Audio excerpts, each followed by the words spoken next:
sand was crying. I saw a head in the dirt. Thought it was fake. Then it blinked. Just a puppy buried to her neck in sand and clay. No movement, no sound, one closed eye, one twitch, and the softest whimper I've ever heard in my life.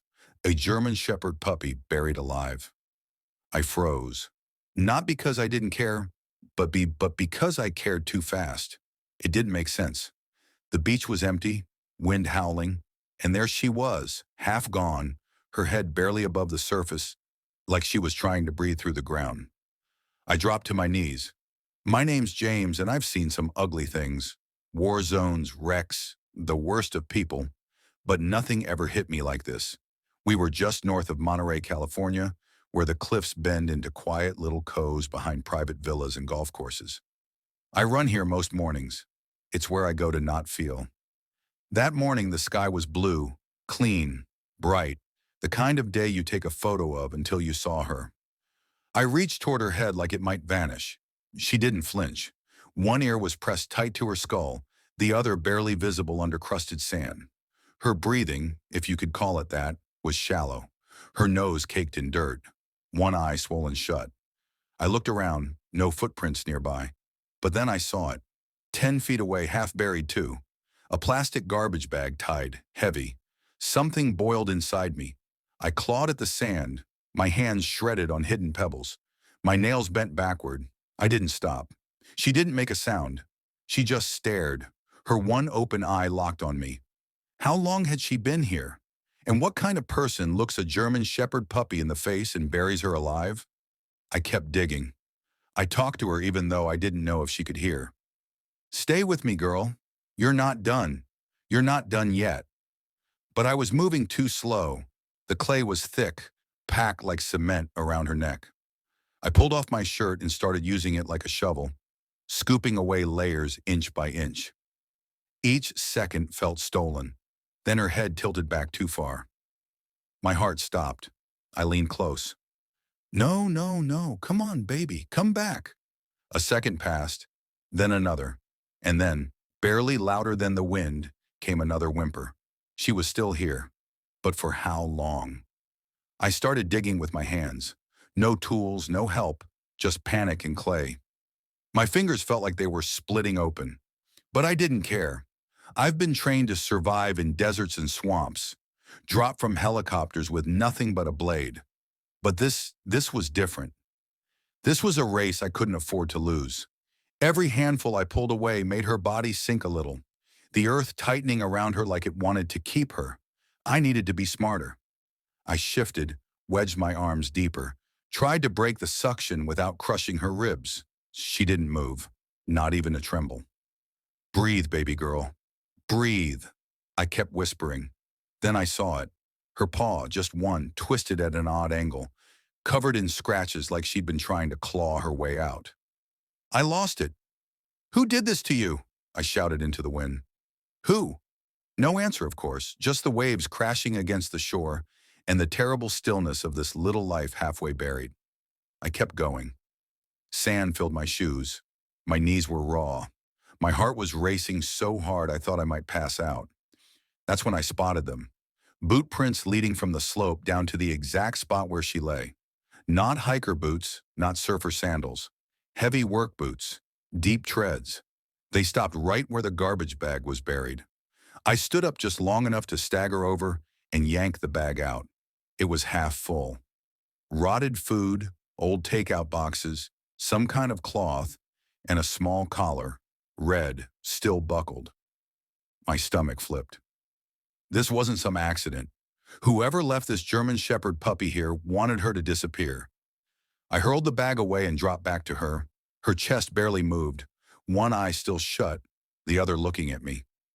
I remembered what my old medic buddy used to say. If they're warm, they can make it. So I checked. She was still warm. Barely. No time. No signal out here. I scooped my arms under her, lifting slowly. Her legs didn't respond. Her head flopped sideways. Limp. Hold on, I whispered, wrapping her in my sweat-soaked shirt. I've got you. You're mine now.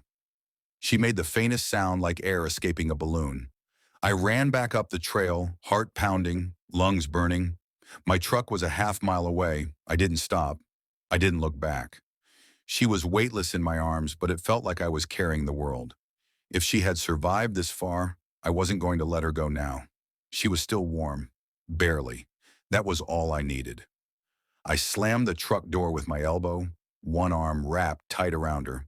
My keys dropped. I didn't even curse, just scooped them up with shaking hands and turned the ignition. The engine coughed, then roared. I hit the gas. Gravel spat from under the tires as we tore out of the lot above the beach. Dirt spinning behind us like smoke.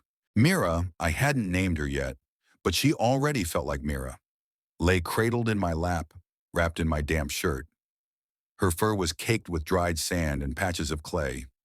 One of her ears twitched just once. I couldn't stop glancing down. Her chest rose once, then nothing for too long, then another shallow breath. Come on, baby, keep going. I reached for my water bottle and poured a few drops onto my fingers, bringing them to her mouth. She didn't lap, just let it roll down the side of her cheek. The vet closest one was 15 minutes inland if I drove like hell. I swerved past a slow-moving SUV, ignoring the horn. Every bump on the road made me wince, afraid it might jostle something fragile inside her. Stay with me, I said out loud. You're not giving up. Not now. A few more, she moved her tongue barely. Then a sound, faint, breathy, a broken little high from her throat. I almost cried right there behind the wheel. That sound, it meant she was still fighting, still in this world. I made the turn onto Old Cypress Road too fast, tires skidding. The vet's office was at the end of a long gravel drive, tucked behind a farm supply store. I burst through the door like a man carrying dynamite. She's not breathing right, I shouted. She was buried. Please help her. A tech came running. The receptionist froze, eyes wide. It's a puppy, I said, voice cracking. A German Shepherd puppy. 4 months, maybe. Someone buried her alive. They didn't ask anything else. Just took her from my arms and disappeared into the back. I stood in the waiting room, my hands shaking, my chest heaving, like I'd just run 5 miles in full gear. I looked down at my shirt, crumpled and filthy, covered in the imprint of her small body, and suddenly I wasn't sure if I could go back to my truck. Not yet, because if that little girl didn't make it, I didn't know what part of me would come out of that waiting room. The door closed behind her, and I was left alone. Silence hit me harder than the drive, harder than the digging. There's a kind of stillness that only exists in places where life hangs by a thread. That waiting room had it. The clock ticked like a hammer. The hum of the fridge in the corner sounded like thunder. I sat down. My knees didn't bend right, stiff from the sand in the sprint. My hands were red and raw. One knuckle was split open and I hadn't even noticed. All I could think about was her eye. That one eye that stayed open, watching me as I clawed through the earth like a lunatic. That eye didn't just look at me, it believed in me. I've been called a lot of things in my life. Marine, instructor, survivor. But in that moment, I was just a man who couldn't walk away. A German Shepherd puppy was buried alive. And for some insane reason, I was the one who found her. The vet came out after what felt like hours, but couldn't have been more than 10 minutes. Her scrubs were dusty, her face unreadable. She's hypothermic, she said. Her temperature's dangerously low. We've got warm fluids going in. One eye may be permanently damaged. Her front right leg is swollen, possibly fractured, but she's alive. I nodded, couldn't speak. She hasn't moved much, the vet added, but she's holding on. That in itself is pretty unbelievable. I swallowed hard. My voice finally worked. Can I see her? They led me into the back where the lights were low and quiet music played, the kind they hope animals can't hear but believe might soothe them. And there she was, wrapped in a thick towel, tiny oxygen tube by her nose, lying on a heating pad. Her fur was cleaner now, though still patchy and dull. The swelling around her eye looked worse in the light, but she was here. I sat beside her, didn't touch her, just watched. Her breathing was shallow, her legs didn't twitch, but her ear moved once, then again, and then her tail. It gave the smallest twitch. Not much, not a wag, just a flicker, like a candle trying not to go out. That was it. That broke me. That tail twitch hit me harder than any battlefield I'd been on, because it meant something. It meant she wasn't done yet. I said I wouldn't love again. Not after Lexi. She was my partner, my shadow. 12 years of loyalty that ended in a slow, quiet goodbye on a rainy Tuesday. I held her head in my lap while the vet whispered soft things I didn't hear. I kissed her muzzle one last time and felt something inside me close. After that, I swore I was done. No more dogs, no more goodbyes, no more holes in the heart that never really heal. So when I sat there next to this half-broken German Shepherd puppy in that dim recovery room, everything in me screamed to walk away, to leave before I cared too much, before I made promises I couldn't keep. But I didn't move. I watched her tail twitch again, watched her chest rise and fall slow, like she was learning to breathe for the first time. I told myself I was just making sure she was stable, that I'd call a rescue group, drop off a donation, and be gone by morning. But that was a lie. She was already under my skin. And when the vet came back and said she made it through the night, I felt something shift in my ribs, like my chest remembered how to hope. They said she'd need time, weeks of care, a safe, quiet place to heal. She'll be blind in one eye, the vet added gently. But puppies adapt. If she has someone patient, someone steady, she'll be okay. I almost laughed. I was a survival instructor, for God's sake. Patient, steady, trained for the worst. But I hadn't trained for her. They asked if I wanted to give her a name. My mouth said it before I could think. Mira, the vet smiled. That's pretty. It means to see, I said, even if just with one eye. And Mira, she moved when I said it. Just a little. Enough to tell me she heard. Or maybe I just needed to believe she did. Later that day, I sat beside her crate in the back of the truck. The wind from the ocean drifted inland, and the sun lit up the hills ahead. I looked at her, one eye closed, one watching me, chest rising slow and steady. I didn't say it out loud, but the words formed anyway. You brought me back too, didn't you? I wasn't just rescuing her. She was pulling me out too. She stood for the first time 4 days later. It wasn't graceful. Her legs trembled like branches in the wind. She leaned against the wall of the crate, her good eye wide with confusion. But she stood, and I forgot how to breathe. I'd been carrying her outside to lay in the sun every morning, wrapped in towels like some fragile relic. But that day she pushed up on her own, wobbly, shaky, determined. Mirror, I whispered. Her ear twitched. I crouched beside her, arms out in case she fell. She looked at me, or through me, I wasn't sure, and took one step, then another. It was more like a shuffle, her injured leg dragging slightly, but she was moving. A German Shepherd puppy with one working eye, ribs still showing under soft fur, paws scarred from sand and stone, was walking. She made it 2 feet before collapsing into my lap. I didn't care. I held her like she was made of glass, and I laughed. The kind of laugh that catches you by surprise halfway between joy and disbelief. You stubborn little thing, I whispered, burying my face in her fur. You're really doing it. That afternoon, I built her a soft ramp from pillows and old blankets leading from her crate to the porch. Every hour I'd find her sitting a little further up, watching, waiting. She didn't bark, not once, but she followed me with that eye. When I made breakfast, she scooted to the edge of the porch. When I worked in the garage, she nudged the door open and curled by my boots. By day 6, she took her first steps across the grass. By day 7, she followed me to the front door and sat down beside it like she'd done it every morning of her life. I opened it just to see. She didn't hesitate. We walked out together down the gravel path, sunlight pouring over the hills like a promise. She moved slowly, careful with every step, sniffing the air like it belonged to her. I watched her stand at the edge of the field, the wind lifting her ears, her one eye locked on the horizon. That was the moment I knew. She remembered the beach, the sand, the suffocation, but she wasn't afraid of it. She had walked out of her own grave, and now she was learning how to live. We went back to the beach on day 10. Same spot, same stretch of sand where I found her buried, where her head barely rose above the clay. I didn't plan it. My truck just turned that way like it had unfinished business. Mira sat beside me in the passenger seat, tucked in a nest of blankets. Her head rested on the door, ears alert, that one open eye scanning the world like it owed her answers. As we pulled into the overlook, I felt my chest tighten. What was I doing? She'd come so far. Was I about to shatter her again? But when I opened the door, she surprised me. She leapt down, not fast, not strong, but intentional, like she knew where we were, like she wanted to be here.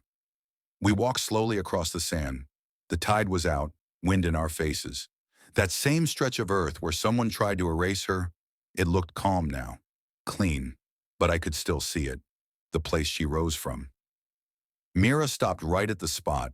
She sniffed the ground, sat down, and just stared, not trembling, not hiding, just being. I sat beside her. Neither of us moved for a long time. Seagulls cried overhead. The waves whispered softer than I remembered. Then, without warning, she stood, walked forward a few steps, and started running. Running. Her legs weren't steady. Her path zigzagged like a toddler finding balance. But she ran around me across the sand toward the water, away from it. Tears blurred my eyes so bad I could hardly see. But her bark, sharp, sudden, joyful, broke through. Her first bark. She turned, raced back to me, and crashed right into my chest. I caught her, buried my face in her fur, and laughed like a man who forgot how to cry. That day something changed. The place meant for her grave had become her playground. This was where someone tried to end her story, and she turned it into the beginning. This wasn't her place of fear anymore. This was her kingdom. I saw those boots again. It was a Wednesday morning, bright and warm. Mira and I were walking the upper trail near the same beach, the one where the cliffs overlooked the water and joggers passed by with earbuds and energy drinks. She was trotting beside me, her gait still uneven but proud, her ears perked up every time a gull passed overhead. Then I noticed him.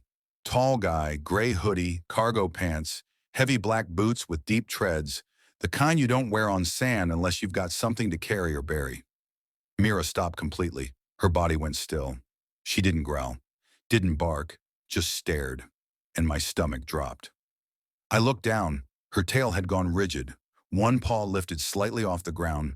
Her breathing, which had been calm, was now shallow and fast. I followed her gaze. The man walked slowly along the edge of the trail, glancing around. Not at the view, not at the sky, at the ground. He saw us, smiled, nodded, then walked on. I didn't nod back. I looked down at Mira, who hadn't moved. Her eye was locked on him like a laser. I dropped to one knee. "You okay, baby girl?" She blinked, took a step closer to me, pressed her side against my leg. I stood up and watched him disappear around the bend. Everything in me screamed to follow, to ask questions, to do something. But I had no proof, just a set of boots and a feeling. I filed a report with the local PD that afternoon, gave them the description, the time, everything I could remember. They were polite. Said they'd check camera footage from the road above the cliffs, but nothing came of it. And I knew it might not. Some ghosts walk free. But this time, Mira wasn't alone. Every morning after that, we still walked the beach, still past the old cove. But now she held her head a little higher, stayed closer, watched more. They buried her once, but they wouldn't scare her again. It started with a flyer at the feed store. Service dog program for veterans, accepting applications now. I stared at it for a long time. Mira sitting by my feet, watching a lizard crawl up the siding like it was a national event. I didn't take the flyer. I didn't have to. The words stuck in my mind like thorns. That night I sat on the porch with Mira curled beside me. The stars were out. The kind of clear sky you only get outside the city, endless and honest. I sipped my coffee, looked down at her. "You think you're ready to help somebody else?" I asked. She blinked at me, one long, slow blink, her good eye gleaming into the moonlight. I remembered the way she laid her head on my chest the night I brought her home, how she pressed into me like she could feel what I was carrying, and I thought maybe she already had, so we applied. The trainer raised an eyebrow when he saw her limp and her scarred eye. She's been through hell, I said. But she didn't stay there. They agreed to evaluate her. The sessions were held on a ranch outside Salinas, open pastures, shaded barns, a quiet space built for recovery. Mira took to it like she'd been waiting her whole life. She walked beside veterans who hadn't spoken in days, laid her head on the lap of a man who flinched every time someone coughed, curled at the feet of a woman who'd lost her husband and hadn't left her house in a year. She didn't bark, didn't beg, didn't push. She just sat present, steady, still. One afternoon, a Vietnam vet in a wheelchair broke down when she licked his hand. Said he hadn't touched a dog since 1978. Another time, Mira laid beside a Marine with severe tremors. After 15 minutes, his hands went still. The trainers pulled me aside. "Your girl's got something special," one said. "She's not just calm. She reads the room before she walks in." I nodded. I already knew. What she suffered became her gift. This German Shepherd puppy, once buried in silence, had found her voice in the quiet, and now she was helping others find theirs. It happened during the third week of training. We were at the Veteran Center, a small sunlit building tucked between rows of oak trees. Mira and I had been working with a group of men and women who came in once a week, some smiling, some silent, all of them carrying weight you couldn't see. That day something felt off. One of the younger vets, a guy named Lucas, sat alone in the corner, fists clenched, eyes wild. He hadn't spoken since day one. Mira had approached him before, always slowly, but he never acknowledged her until that moment. A loud pop echoed outside. Someone dropped a clipboard or slammed a trunk. Whatever it was, it cracked through the air like a gunshot. Lucas flinched hard, his chair tipped back. He slammed his hands against the table. "Get back!" he shouted, voice breaking. Everyone froze, even the trainers except Mira. She moved, not fast, not scared, steady. I held my breath. She walked right up to him, one paw at a time, her head low, tail still. When she reached him, she didn't jump, didn't lick. She just sat right at his feet. Lucas's breathing was erratic. His hands shook. One of the trainers started to step forward, but I held up my hand. "Wait." Mira tilted her head, and then she laid it, that beautiful, scarred, soft head, gently onto his knee. Silence. Long, heavy silence. Lucas stared down at her. No words, no motion, just stared. Then his hand moved, trembling, hesitant, but it moved. He placed it on her head. His shoulders dropped like he'd been holding up the sky. Then came the tears. Quiet, broken sobs that shook him from the inside out. And with them, the first words we'd ever heard from him. She's not afraid of me." I blinked fast. Mira didn't move. She stayed right there, her eye closed, breathing slow, grounding him like an anchor in a storm. Afterward, the trainer pulled me aside. "I've worked with dozens of dogs," she said, "but that was something else." I nodded. I couldn't help that man. But she did, with one touch, one choice, one moment of knowing what he needed, even when no one else did. That German Shepherd puppy, once buried alive and gasping through sand, had just saved a man's life. I wasn't ready, but I was hers. After everything, I thought I could keep a little distance, be her handler, her trainer, her shelter in the storm. But Mira, she had other plans.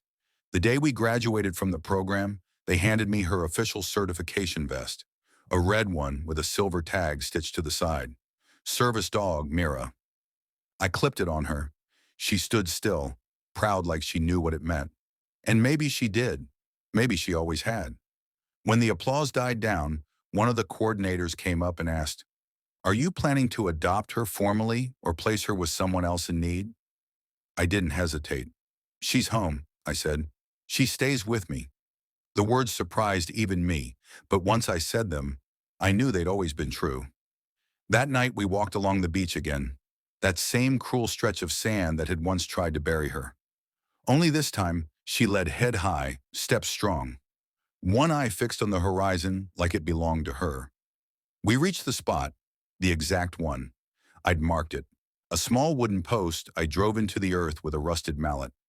I knelt beside it and carved something into the wood with my knife. Hope was buried here and dug itself out. Mira pressed her body against my side, warm and calm. We stayed there until the sun dipped low and the sky turned gold. Later that night, I woke to find her not in her bed, but curled beside me, her head on my chest, her breath slow, steady, safe. And I realized something I hadn't let myself feel in years. I was alive, fully, not just breathing, living because of her. This German Shepherd puppy, blind in one eye, limping on a healed leg with a heart bigger than any war I'd fought, had brought me back. She wasn't just my dog, I was her human. She was buried, but she rose. From a grave of silence and sand, this German Shepherd puppy clawed her way back to life. And in doing so, she gave life back to me. What started as a rescue became something deeper, a partnership, a promise. She taught me that healing doesn't happen in straight lines. It stumbles, it limps, it whimpers at first. But if you listen closely, if you lean in, you'll hear it breathing. Mira showed me that strength isn't in muscle or command. It's in staying soft after the world tries to harden you. It's in trusting again, even with one eye closed. This is not a story about pain. This is a rescue and recovery story. No graphic content is shown. This video is about hope, healing, and second chances. This is a life puppy rehabilitation and rescue story about a loyal German Shepherd who found hope again and gave it to others. Mira was once left to die. Now she walks beside veterans who don't speak, who don't sleep, who carry invisible wounds. She finds them. She sits. She waits. And somehow she tells them, "You're not alone." This little girl's journey from cruelty to compassion changed more than one life. This little guy's journey from abandonment to rehabilitation shows how important nonprofit rescue groups really are. Caring for a rescued puppy is more than love. It's responsibility. It's pet care. Let's press subscribe button and become member of the Animals 2.0 YouTube family. Thank you.